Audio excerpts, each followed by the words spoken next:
तरीन वीडियोस के लिए हमारा YouTube चैनल सब्सक्राइब करके बेल आइकन प्रेस करिए ताकि आपको मिले हर अपडेट सबसे पहले।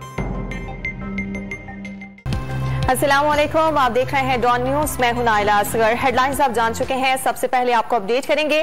कोटली आजाद कश्मीर के हल्का L12 चढ़ोई में पोलिंग स्टेशन पर दो ग्रुपों के दरमियान झगड़ा हुआ है, जिसके दौरान फायरिंग के नतीजे में एक शख्स जाम बहक हो गया है। मजीद तफसीलात जानते हैं डॉन न्यूज के नुमाइंदे नासिर रफीक से। नासिर बताएगा झगड़े की तफसीलात क्या हैं और क्या पोलिंग का अमल जारी है?